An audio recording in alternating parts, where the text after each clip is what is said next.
फाल्गुन मास की शुक्ल पक्ष की पावन एकादशी को आम्लकी एकादशी कहा जाता है। ये व्रत समस्त एकादशियों में अत्यंत श्रेष्ठ माना गया है।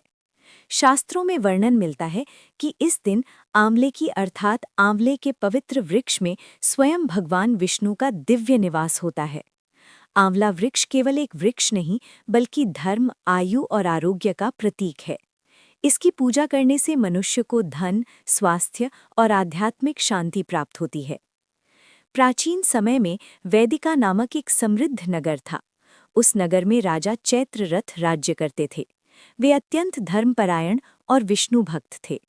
उनके राज्य में चोरी, अन्याय और अधर्म का नाम तक न था। प्रजा सुखी थी और सभी लोग श्रद्धा से एकादशी व्रत का पालन करते थे।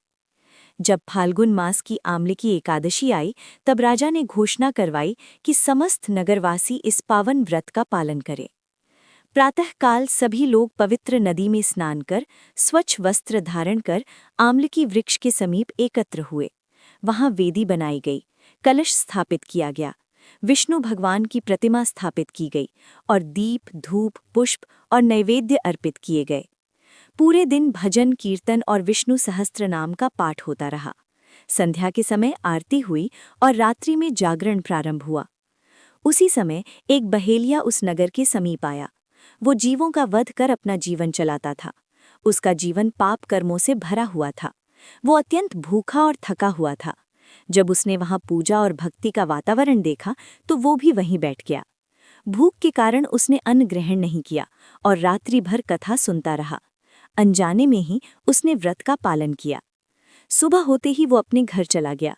कुछ समय पश्चात उसकी मृत्यु हो गई, परंतु भगवान विष्णु की कृपा से और आम्लकी एकादशी के प्रभाव से उसे अगले जन्म में राजा वसुरथ के रूप में जन्म मिला। राजा वसुरथ तेजस्वी, पराक्रमी और धर्मनिष्ठ थे। वे सदैव दान, धर्म और सत्य का पालन करते थे। एक दिन वे वन में शिकार के लिए गए। मार्ग भटक गए और शत्रुओं ने उन्हें घेर लिया। थके हुए राजा भूमि पर बैठ गए और मन ही मन भगवान विष्णु का स्मरण करने लगे। तभी अचानक आकाश में प्रकाश फैल गया। एक दिव्य आभा प्रकट हुई और शत्रु उसी क्षण निर्जीव होकर गिर पड़े। जब राजा को होश आया तो वे आश्चर्यचकित रह गए। तभी आकाशवाणी हुई, हे राजन, पूर्व जन्म में आपने जो आम्लकी एकादशी व्रत किया था, उसी पुण्य के कारण आज आपकी रक्षा हुई है। जो भक्त श्रद्धा से इस व्रत का पालन करता है, उसकी रक्षा स्वयं भगवान विष्णु करते हैं। राजा वसुरथ ने कृतज्ञ होकर प्रणाम किया और जीवन भर इस व्रत का पालन किया।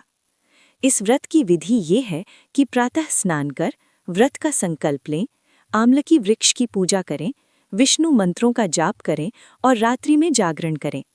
अगले दिन द्वादशी को ब्राह्मण भोजन कराकर और दान देकर व्रत का पारण करें।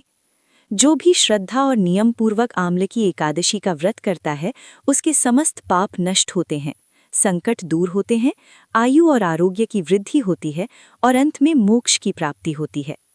ओम नमो भगवते वासुदेवाय। अगर रोज की थोड़ी सी प्रेरणा आपको आगे बढ़ने में मदद करती है तो नित्या शांति को सब्सक्राइब कीजिए और कमेंट में लिखिए यस ले।